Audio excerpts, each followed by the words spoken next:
bienvenue à chacun pour ce cours d'étude de la parole de Dieu. Aujourd'hui, nous allons traiter la question « Le Créateur parle de la création ». Ce titre peut sembler un peu étonnant. Le Créateur parle de la création. En effet, nous allons découvrir aujourd'hui que c'est le Créateur lui-même qui a transmis le récit de la création à son serviteur Moïse. Nous voulons prier. Père de gloire, nous prions que tu nous accordes ton esprit de sagesse et de révélation pour que nous te connaissions en vérité. Illumine les yeux de notre cœur. Amen. Le récit de la création, alors que nous cherchons à avoir une vision globale de ce récit, nous pouvons découvrir les choses suivantes. Ce récit nous parle de l'ensemble de la création d'une perspective globale, d'une perspective du ciel, mais d'une perspective également de la terre, d'une perspective qui concerne les eaux et d'une perspective qui concerne les continents. En fait, la question qu'on peut se poser quand nous lisons ce récit, c'est où se trouve le narrateur? Où est-il situé pour nous dire tout ce qui se passe au moment de la création? Où est cette personne? Est-ce qu'elle est dans le ciel? Est-ce qu'elle est sur la terre? Et nous pouvons répondre oui, elle est dans le ciel, oui, elle est sur la terre, oui, elle est au-dessus des eaux, oui, elle est en dessous du firmament, oui, elle est à un endroit et à un autre. En fait, le narrateur semble être comme partout à la fois. Il est aussi étonnant de voir que ce narrateur peut nous raconter tout ce qui s'est passé avant la création de l'homme, tout ce qui s'est passé avant que l'homme lui-même soit créé. Nous avons un certain nombre de dialogues, un certain nombre de choses qui nous sont rapportées et on peut se demander mais qui était comme le témoin oculaire de ces choses? Qui était celui qui nous rapporte ces choses? Le Créateur prononce un certain nombre de paroles dans ce récit. Qui a été témoin de ces paroles? Qui les a entendues? Et des choses très profondes, comme par exemple au moment de la création de l'homme, il est dit « Faisons l'homme à notre image et à notre ressemblance ». Ce dialogue, en fait, en Dieu, ce dialogue de Dieu, qui l'a entendu? Qui l'a connu? Nous arrivons à la question suivante. Qui est celui qui a inspiré le récit de la création? Qui a transmis ce récit à Moïse? Nous savons que Moïse est l'auteur du Pentateuque, nous savons que Moïse est l'auteur des 5 premiers livres de la Bible, nous savons que Moïse est le rédacteur de ce récit de la création. Mais celui qui l'a inspiré, qui est-il? Nous voyons au travers d'une étude soigneuse qu'il s'agit en fait de Dieu lui-même. C'est Dieu lui-même et seulement lui qui peut nous avoir donné un tel récit. Alors, comment Moïse l'a-t-il reçu?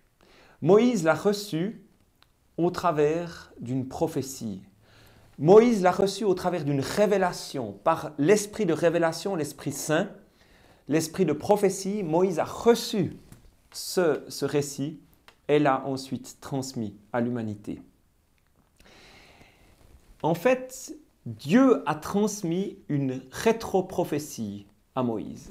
Qu'est-ce qu'une rétroprophétie? Une rétroprophétie est une prophétie qui concerne le passé, qui concerne ce qui est en arrière. Nous avons tellement l'habitude que les prophéties soient pour les choses qui sont en avant, les choses qui sont devant nous. On nous annonce le futur, on nous annonce les événements à venir. Mais de quoi est-ce qu'il s'agit dans ce cas-là? Il s'agit de connaître des éléments d'information, des éléments surnaturels d'information qui concernent le passé. Dieu a dû transmettre au travers de la prophétie, au travers de révélations surnaturelles, à son serviteur Moïse, ce qui s'était passé alors que personne n'était là pour le voir. Et il est frappant de voir que le récit de la création est vraiment un récit comme de première main, un récit où c'est évident que celui qui a inspiré le récit était là, connaissait les détails des choses, connaissait le dessous des cartes, connaissait les dialogues qui s'étaient transmis. En particulier, le dialogue qui concerne les animaux. Qui a pu rapporter ces paroles prononcées par Dieu sur les animaux pour qu'ils soient bénis et qu'ils se multiplient? Bien sûr, ça ne pouvait que être Dieu lui-même. Des exemples de rétroprophétie, en avons-nous d'autres dans la parole de Dieu? Oui, clairement oui. Nous avons en particulier la prophétie qui a été donnée à Ézéchiel sur la chute de Satan. Il est évident que le prophète Ézéchiel n'était pas présent quand Satan a chuté. Mais, par contre, il a pu voir ce qui se passait. Il a pu percer de son regard prophétique ce qui se passait au moment de la chute de Satan. En fait, les circonstances de la chute de Satan, tout ce qui s'est passé autour de cette chute, ces circonstances liées à l'orgueil, ces circonstances liées aux différentes choses dont il est parlé dans Ézéchiel 28, au chapitre 28, eh bien, Ézéchiel les a vues, les a reçues de Dieu, a reçu ces informations et a pu nous les transmettre pour qu'on sache ce qui s'était passé. Moïse a fait plusieurs expériences précises, plusieurs expériences répétées, où il a reçu des informations très précises, très concentrées sur des choses que Dieu voulait lui montrer. Une des choses marquantes dont Moïse a été le témoin, c'est toute la réception du modèle du tabernacle. À partir d'Exode 25, nous voyons que Moïse reçoit non seulement la vision du tabernacle, il est dit « Fais toutes choses en fonction du modèle qui te sera montré sur la montagne ». Et il est dit également que Moïse, en fait, reçoit les indications précises, les mesures du tabernacle et tous les différents objets qui sont à l'intérieur du tabernacle. Mais comment est-ce que Moïse a reçu ces choses? Il les a vues et il a également reçu leur description de manière audible. De la même manière, Moïse a reçu la description de la création. Il a reçu non seulement la vision de la création, il a pu voir ce qui se passait, comme on pourrait dire, il a été le témoin d'une vidéo. Il a pu voir un film. Dieu lui a comme projeté le film de la création et lui a donné également les paroles qui accompagnaient ce film. Il n'a pas seulement été le témoin oculaire, mais il a également été le témoin par ses oreilles, par les différents dialogues qu'il a entendus de cette création. Moïse a pu construire le tabernacle uniquement sur les indications que Dieu lui a données en vision et audiblement pour recevoir les différents éléments du tabernacle. Et il a réussi à créer quelque chose qui n'existait pas, quelque chose qui n'était absolument pas connu à ce moment-là, quelque chose qui était en dehors de ce que quiconque avait jamais construit.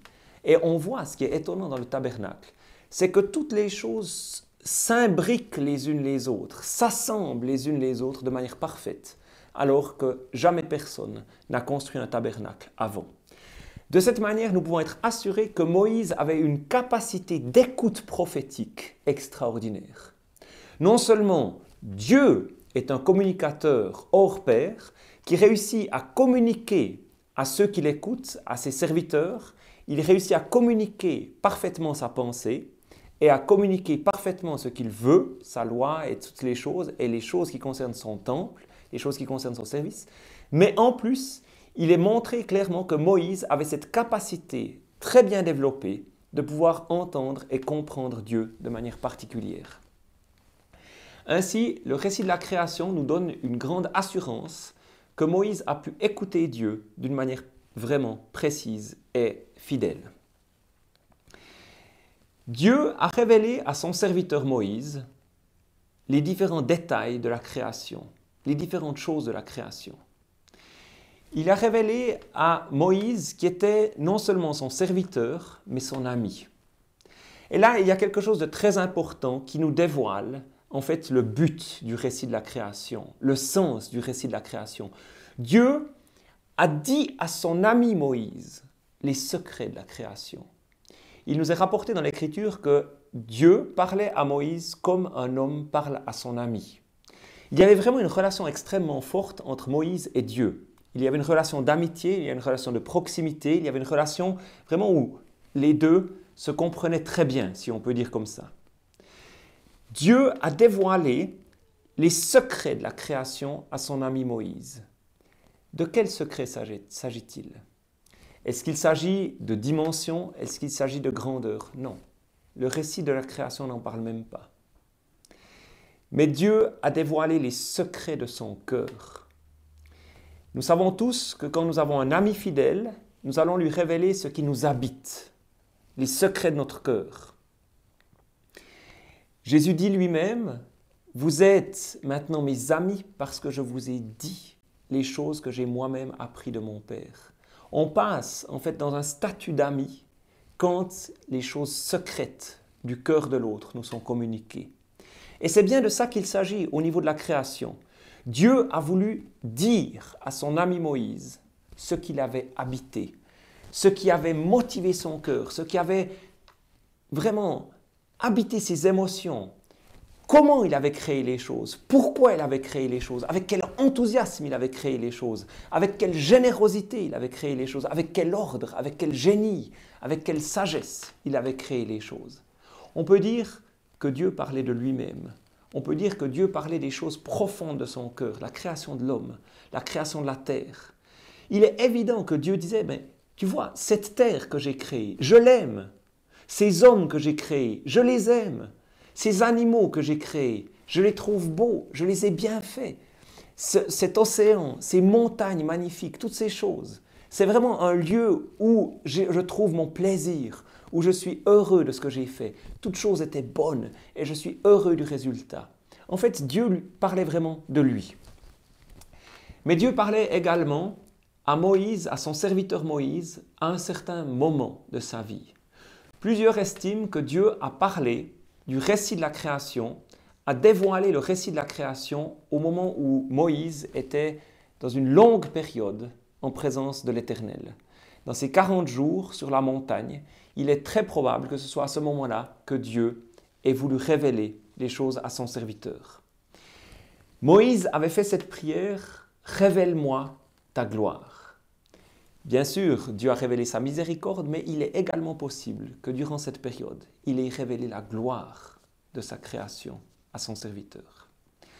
Pourquoi est-ce qu'il est important de savoir que Dieu a parlé à Moïse? Parce que Moïse avait une connaissance expérimentale de Dieu.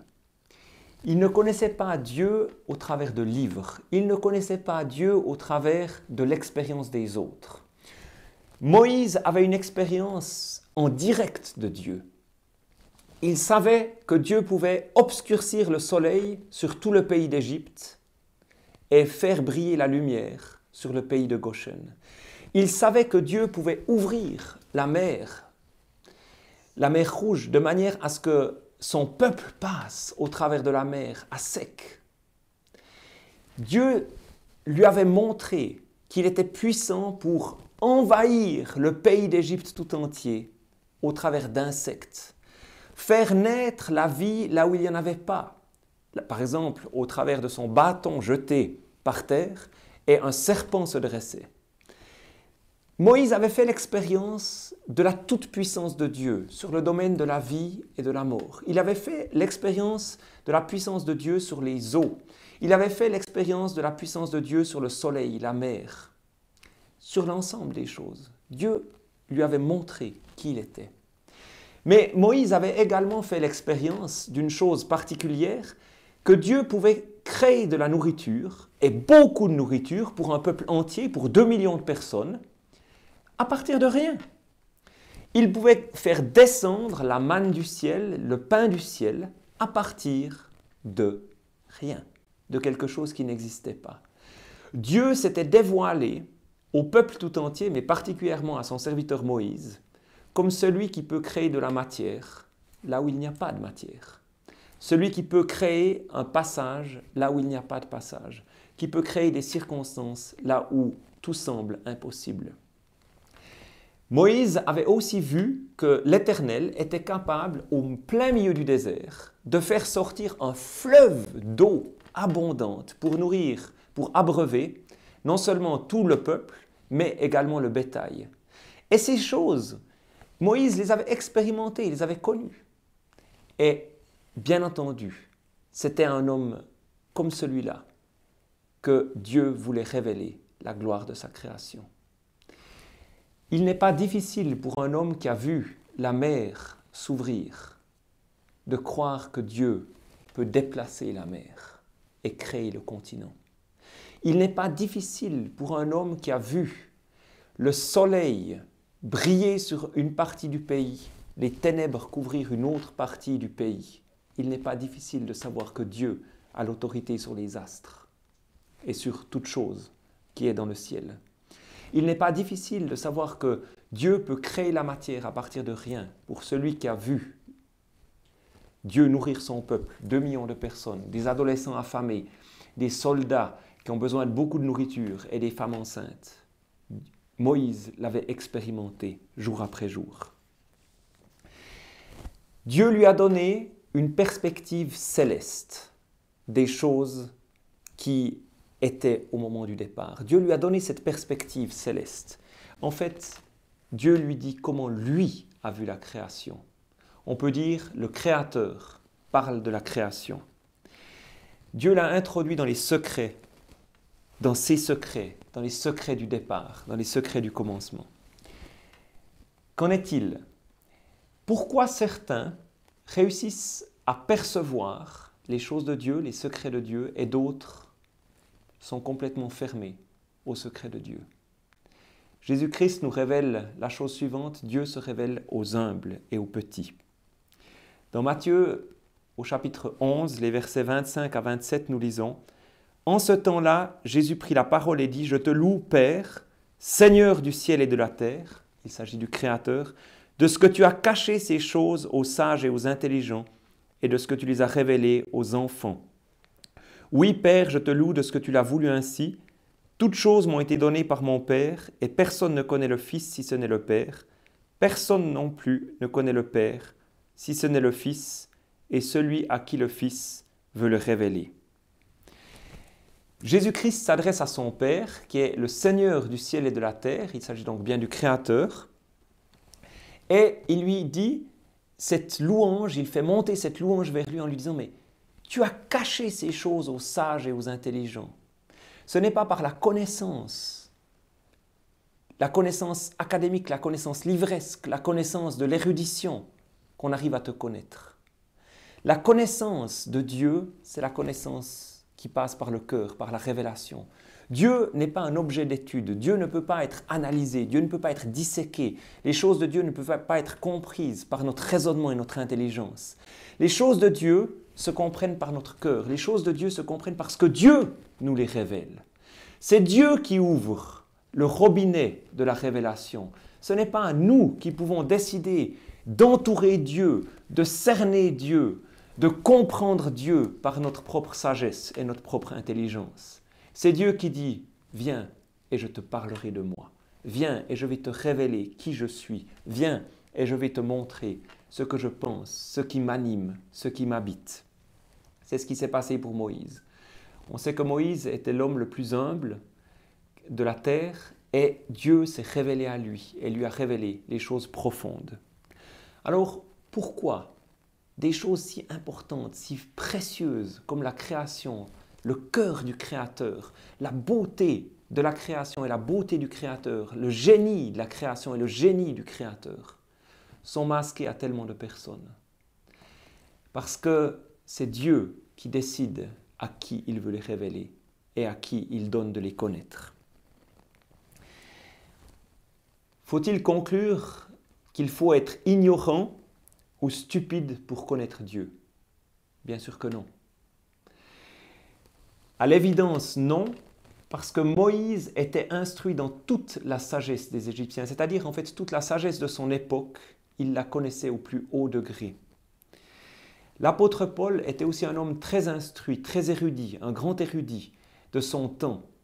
Il parlait plusieurs langues, il avait une grande connaissance des Écritures au point même d'impressionner certains rois qui l'ont interrogé. Mais qu'est-ce qui bloque? La connaissance de Dieu, ce n'est pas la connaissance, c'est l'orgueil de la connaissance humaine. L'orgueil de la connaissance nous ferme l'accès à Dieu.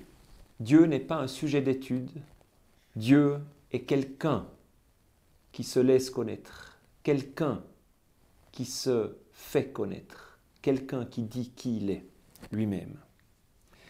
En fait, le récit de la création, c'est Dieu qui nous parle de lui-même. C'est Dieu qui nous parle de lui-même, mais aussi Dieu qui nous parle de lui. On peut dire qu'il nous parle de notre relation, il nous parle du possible qui peut se passer entre lui et nous, entre nous et lui. Il nous dit, voilà, je mets tout ça devant toi. Et maintenant, tu peux chercher à me connaître, tu peux chercher à me découvrir. Tu peux me deviner dans la création parle de moi, la création parle de ma beauté, de ma puissance, de mes perfections invisibles. Mais veux-tu me chercher, veux-tu me découvrir? Moi en tout cas, je souhaite te connaître. Moi en tout cas, je cherche à rencontrer ton cœur.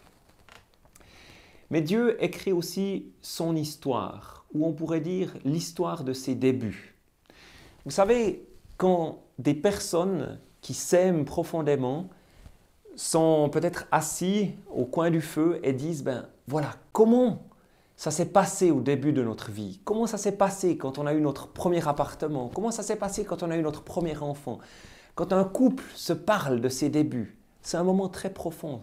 C'était le moment du démarrage, de peut-être de toutes les espérances qui étaient là, de tout ce qui se tissait, tout le possible. Et on en parle avec tendresse, on en parle avec affection, on en parle avec émotion. Eh bien, c'est de ça qu'il s'agit.